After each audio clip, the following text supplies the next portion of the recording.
Welcome to Baba academy online education digital class.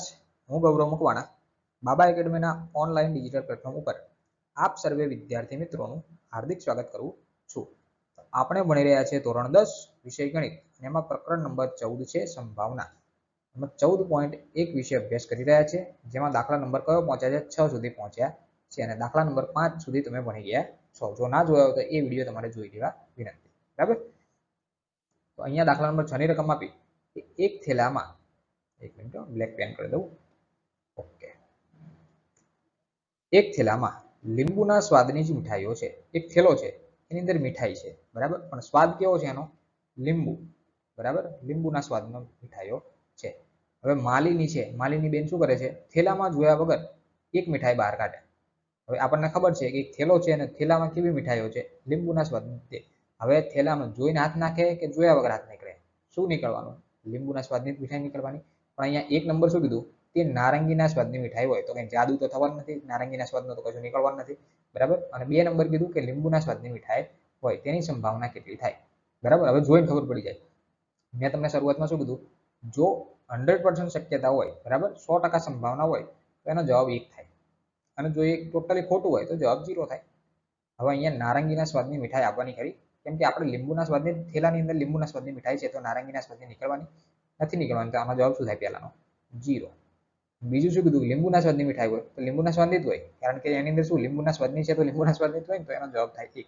0 અને 1, બરાબર. જો જોઈને ખબર પડી જાય. પણ આપણે લખવાનું કઈ રીતે? 1 નંબર પૂછ્યું. 1 નંબર શું પૂછ્યું?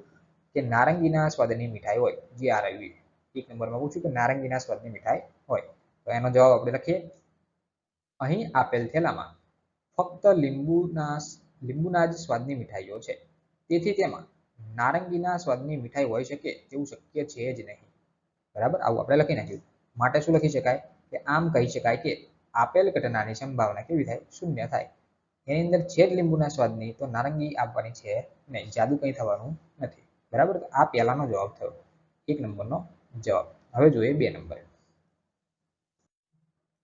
2 નંબર આપ્યું કે લીંબુના સ્વાદની મીઠાઈ હોય તો લીંબુના સ્વાદની છે, તો લીંબુના સ્વાદની જ હોય, બરાબર. આંખો બંધ કરીને કાઢો કે આંખો ખુલ્લી રાખીને કાઢો.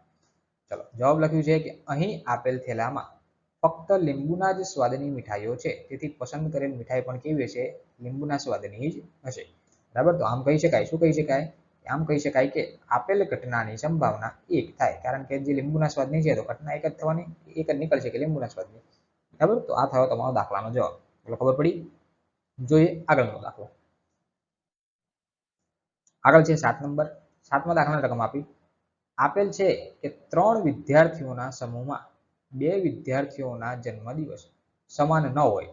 કેવા ન હોય? સમાન ન હોય. સમાન ન હોય તેની સંભાવના કેટલી છે? 0.992 છે. બરાબર. હવે જો સમાન ન હોય તો આપણે પેલું નાવ પી ઓફ ઈ બાર એવું લખતા હતા. ઈ બાર એટલે કે ઈ નહીંની સંભાવના. ઈ નહીંની સંભાવના આ 12. બરાબર, તો આ જે તમને આપ્યું ને એ 12 આપ્યું. બરાબર, એટલે આ શું આપ્યું? પી ઓફ ઈ બાર બરાબર 0.992 થાય. 0.992 જે તમને આપ્યું એ. બરાબર, મારી પાસે બોર્ડ નથી એટલે આવું લખાશે. બરાબર, બાકી હું તમને પેલું લખીને તો સમજાવું છું. 2 વિદ્યાર્થીઓના જન્મદિવસ સમાન હોય તેની સંભાવના શોધો. હવે જો સમાન હોય તો પી ઓફ ઈ શોધવાના. શું શોધવાના? પી ઓફ ઈ. ઈ લખી શકો, એ લખી શકો, ઈ બાર લખી શકો, એ બાર લખી શકો, કોઈ પણ તમે વસ્તુ લખી શકો છો. બરાબર, તો અહીંયા શોધવાનું શું? પી ઓફ ઈ શોધવાના છે. બરાબર, હવે આપણને ખબર છે પી ઓફ ઈ બાર વત્તા પી ઓફ ઈ બંનેનો સરવાળો 1 થાય. બરાબર, હવે અહીંયા હું જવાબ લખું ડાયરેક્ટ.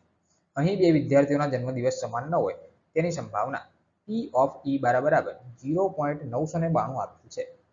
આપણે શોધવાનું શું? 2 વિદ્યાર્થીઓના જન્મદિવસ સમાન હોય તેની સંભાવના પી ઓફ ઈ બરાબર પ્રશ્નાર્થ એ કેટલા થાય? બરાબર, તો જોઈએ. બંનેનો સરવાળો આપણને ખબર છે કે આપણે જે બેઝિક તારે જ સૂત્ર આવી ગયું. બરાબર, P of E plus P of E bar બરાબર 1 થાય. પી ઓફ ઈ આપણને આપેલા નથી, તો પી ઓફ ઈ એમના એમ, અને પી ઓફ ઈ બાર કેટલા આપ્યા? 0.992 બરાબર 1. હવે આ પ્લસ છે બરાબર ની આ બાદ જાય શું થાય? માઇનસ થાય, જે તમને ખબર છે. તો પી ઓફ ઈ બરાબર 1 માઇનસ 0.992. આ બંનેને હું બાદબાકી કરું તો જવાબ કેટલો આવશે? 008. જો આ બાદબાકી કરતા આવી ના આવડે તો એના માટે તમારી બેઝિક સિરીઝ જોવી જરૂરી છે. એની અંદર મેં પોઈન્ટવાળી બાદબાકી બધું શીખવાડેલું છે. બરાબર, તો અહીંયા આપણો લેક્ચર પૂરો થાય. સો થેન્ક્સ ફોર અટેન્ડિંગ.